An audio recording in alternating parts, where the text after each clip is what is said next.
Look out below! It's gonna get ugly. And I look at that. I'm not evil. Let's see, I got my horns. The the economic numbers came out. Everyone's like, the real GDP is up 6.9%. Yeah, I'm gonna go into an article to show you just how insane this is, and it's gonna get bad. I don't know what that means. I don't know if it's gonna be Japan-like, 1970s like, Great Depression like, or even just a good old-fashioned recession a la 2000, 2001. Probably more than a 1990 recession, probably more than a 1973 to 74. I don't know. You don't know. No one knows. I just don't understand why people don't. Again, I guess it's maybe being from the north. The clouds are always on the horizon, man. And you're always preparing for the winters that are coming. And you do so by preparation, by taking preps, saying, look, when it comes, do we have enough food? Do we have enough water? Do we have enough firewood to maintain through the freaking dark, long, cold winter that's coming? I don't know why people don't do this. It's weird to me. And they just say, like one guy posted, like, because I was talking about price of grapes. I say, it's just grapes, buy something else. We call it economics, we call that substitution effect. And I'm like, dude, you think it's just grapes? I mean, you literally think it's just grapes. Anyway, so let's read this. It's nuts to me. Bureau of Economic Analysis released fourth quarter GDP grew by 6.9%. Or did it? And my man, if you're not following my man Sundance over at Conservative Treehouse, you're just wrong. How come I can't make that bigger? I thought it was. There we go. And there's Sniffy Joe. So he says, or she, I think it's a he though. Gross domestic product is the dollar value of all goods and services provided and produced in the economy, minus the dollar value of all goods and services we import. All right. The fourth quarter was an increase of 6.9. All right. The U.S. economy is now $23 trillion annually. What the GDP doesn't show is the diminished purchasing value of the dollar and of the actual rate of inflation, which towers over the valuation. Now, this is the real GDP. That's net of inflation. So before you start saying he's wrong, we're going to go into this. Because we're in a severe inflationary cycle, the resulting evaluations of the economy are skewed. The BEA attempts to remove the inflationary impact of their evaluations, but they do so by using a 5.5% inflationary rate, which is much lower than actually estimates. All right, so we're going to go and check this out. To give you an idea how far these figures can be flawed, let's share an example of cost from a company in a sector that touches all of our lives. Dow Chemical is likely the one company in the world that generates more originating products and raw materials than any other. Dow touches your whole life and is likely the raw material provider for almost everything around you. They generate petroleum chemicals, plastics, rubbers, and solvents that are in virtually everything. From cars to clothes and furniture to plastics, styrofoam and containers, Dow is the originating manufacturer of almost all of it. It provides the originating material in the supply chain that is then carried forward to all level of manufacturing. Jump on their chumps. One sentence from Dow is all you need to see what the current inflation rate is within the supply chain. Prices climbed by 39% in the fourth quarter, while volumes fell by 4%. So we're going to read this press release here. I'm going to pause it to see what my dogs are doing. Here's the press release. Dow expects strong first quarter sales on higher prices. All right, but we're going to read this here. Prices climbed 39% in the fourth quarter from a year earlier, but volumes fell by 4%. So check this out. However, margins are likely to moderate in 2022 as supply and choose. Let's see, I want to show you some forecasting So this guy, Chief Financial Officer Howard Ungerleider, says forecasts a $275 million hit to first quarter margins compared with the fourth quarter. Key bank capital markets analyst, somebody said, while the demand is largely intact for Dow's end markets, commodity margins are really challenged. Ultimately, the earnings of the fourth quarter of 22 are going to be lower than the fourth quarter of 2021. Did you hear that? They lost 4% of volume, and yet you'll see strong first quarter sales. Why? Why? Well, because price is going up. So did you hear that? They're going to lose, their CFO is forecasting a $275 million hit to first quarter margins. Ultimately, the earnings of the fourth quarter of this year are going to be lower than the fourth quarter of last year. Not good. Sales rose 34%. Oh boy. Sales rose 34%. I know you're sitting there thinking, whoa, that's fantastic.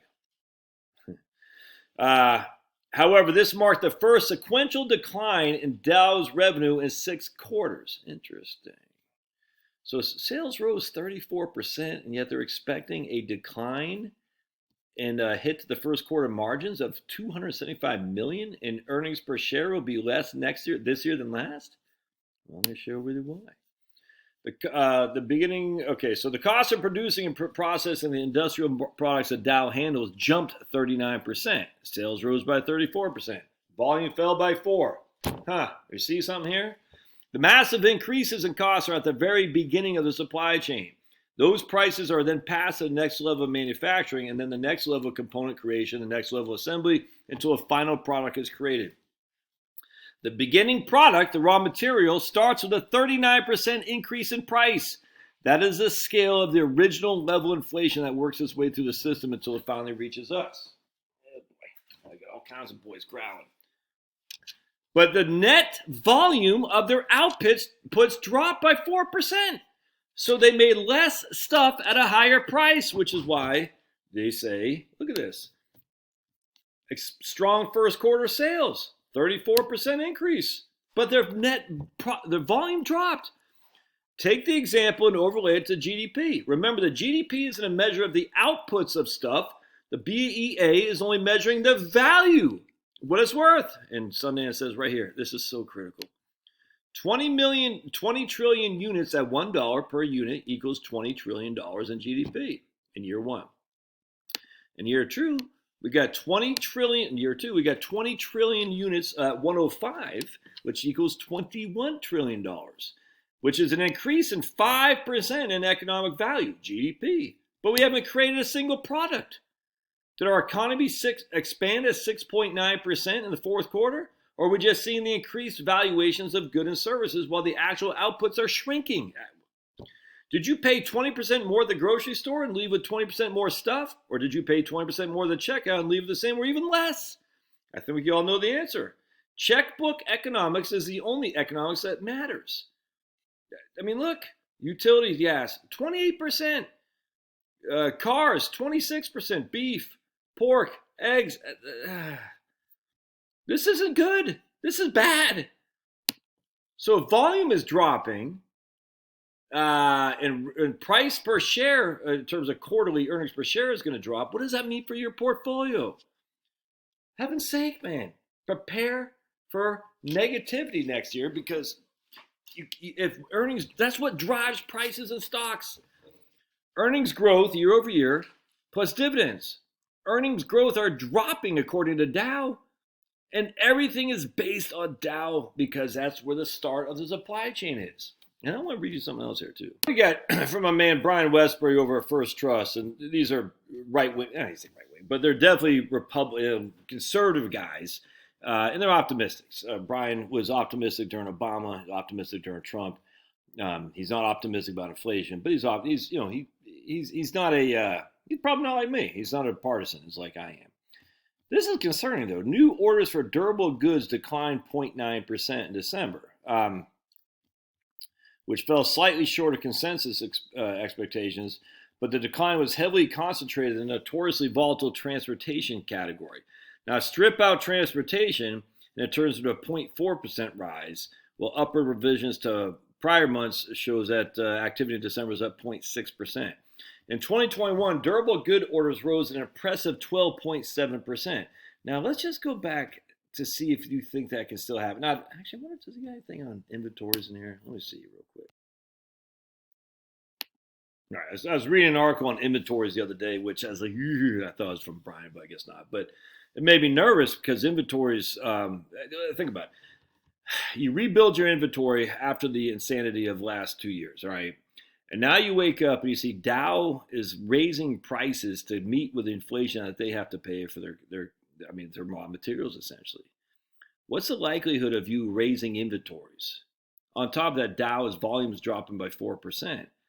Do you think it's going to stop there if they're charging 39% more at the pump essentially? And you're like, I need your raw materials, but I'm not going to pay 39% more to turn around and offset that, unload my product to my customer because they're not going to pay 39% more.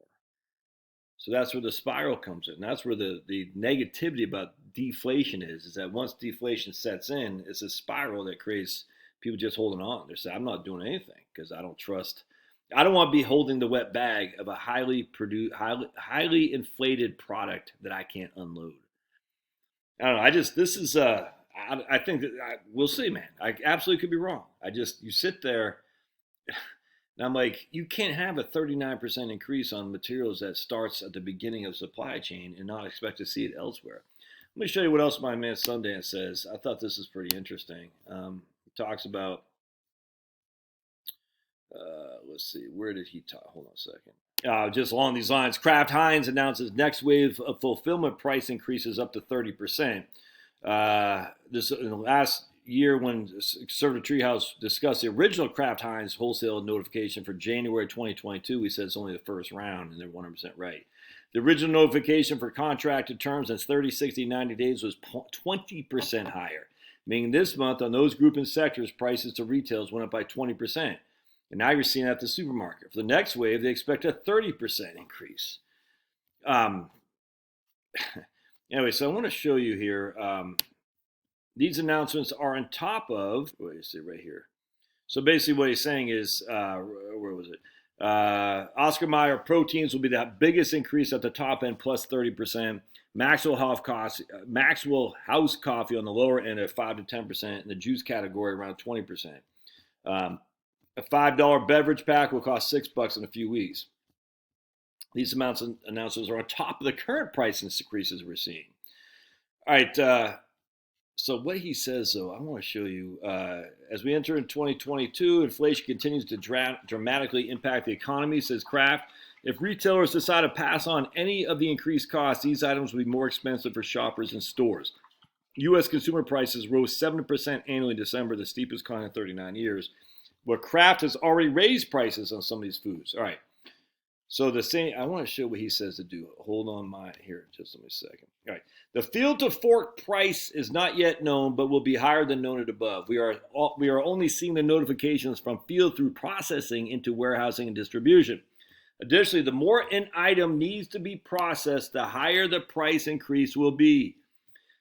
Food items that require multiple raw materials, ingredients, and bases for processing condiments, when combined with increased packaging costs, oil, energy, styrofoam, rubber, things of that nature, will be higher than foods with less processing. This has always been the nature of the specific supply chain.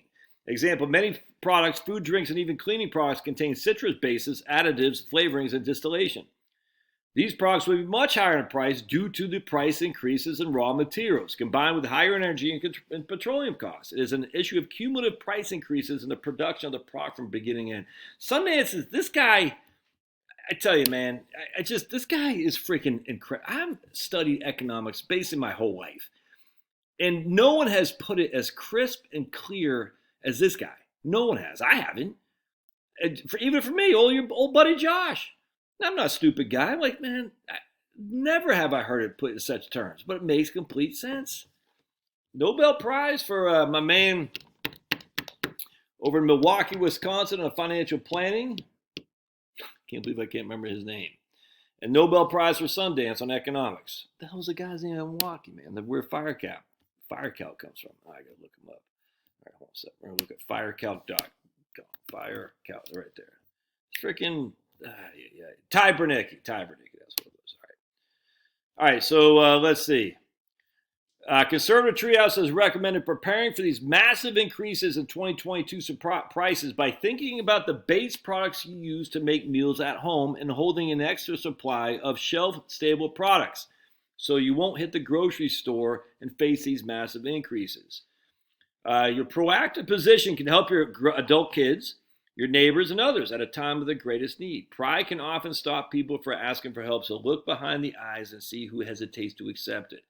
The price increases will not only hit real grocers hard, but they will hit the restaurant and industrial food supply companies like Cisco. Food away from home price will increase because the food suppliers are all experiencing the same price increases. Large multinationals will make advanced order purchases today at higher prices. Advanced purchasing becomes a competitive advantage. I tell you, so let me show you something else here real quick. Hold on a second. Not heavily processed. Kind Shepherd Farm, producing high quality goods for you. Pasture raised chicken, turkey, and pork, always on grass, fed a non GMO feed with no corn and no soy. Hormones and antibiotics are never used, 100% grass fed and finished beef and lamb. Our pastures are not sprayed with any chemical fertilizers or herbicides. And they got these farmers market here in Milton and here in Marietta, excuse me. So we're going to show you the menu that they got. Hold on a second, because right here. Mild sausages, buy your own. As listen to Jennifer Daniels, she says, make your own sausage or buy local. So anyway, ground pork, bacon, buy it from your local farmer, man. And load the flipping heck up.